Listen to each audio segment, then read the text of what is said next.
നമസ്കാരം.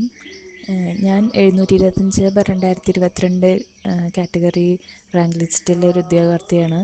ഞാനിപ്പോൾ 6 മാസമായി അഗ്രികൾച്ചർ ഡിപ്പാർട്ട്മെൻറ്റിൽ LD ടൈപ്പിസ്റ്റായിട്ട് വർക്ക് ചെയ്യുന്നു.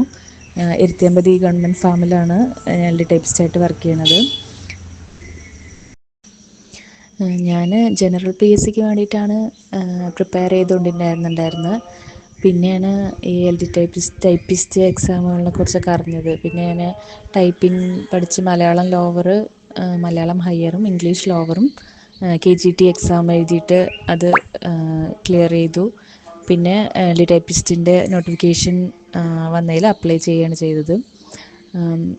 LD ടൈപ്പിസ്റ്റിന് ഈ മലയാളം ലോവറും ഇംഗ്ലീഷ് ലോവറും ക്വാളിഫൈ ചെയ്താൽ മതി. ഞാനധികം ഓൺലൈൻ ക്ലാസ്സുകളാണ് ഫോളോ ചെയ്തത്. യൂട്യൂബിലെ ക്ലാസ്സുകളും പിന്നെ ഓൺലൈനിൽ പെയ്ഡ് ക്ലാസ്സുകളുണ്ടായിരുന്നു, അതും നോക്കിയിട്ടുണ്ടായിരുന്നു. ഓഫ്ലൈൻ ക്ലാസ്സിന് പോയിട്ടുണ്ടായിരുന്നു. പക്ഷെ കൊറോണന് ശേഷം പിന്നെ ഞാൻ ഓൺലൈൻ ക്ലാസ്സുകളാണ് കൂടുതലും നോക്കിയിട്ടുണ്ടായിരുന്നത്. പിന്നെ പ്രത്യേക ഒരു സ്റ്റഡി പ്ലാൻ എന്ന് പറഞ്ഞാൽ അങ്ങനെ എനിക്ക് ടൈം ടേബിളായിട്ട് അങ്ങനെയൊന്നും ഉണ്ടായില്ല. ഒരു ചെറിയ കുഞ്ഞുണ്ടായിരുന്നു എനിക്ക്. അപ്പോൾ കുഞ്ഞുറങ്ങുന്ന സമയത്ത് അങ്ങനെയൊക്കെയാണ് ഞാൻ പഠിച്ചിട്ടുണ്ടായിരുന്നത്. അധികവും രാത്രി ഒക്കെയാണ് പഠിച്ചിട്ടുണ്ടായിരുന്നത്.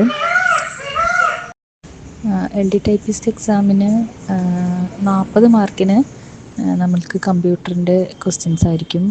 10 മാർക്കിന് ടൈപ്പ് റൈറ്റിങ്ങിന്, പിന്നെ 20 മാർക്ക് മലയാളം, 20 മാർക്ക് ഇംഗ്ലീഷും, 10 മാർക്ക് GK ആണ് ചോദിക്കുക.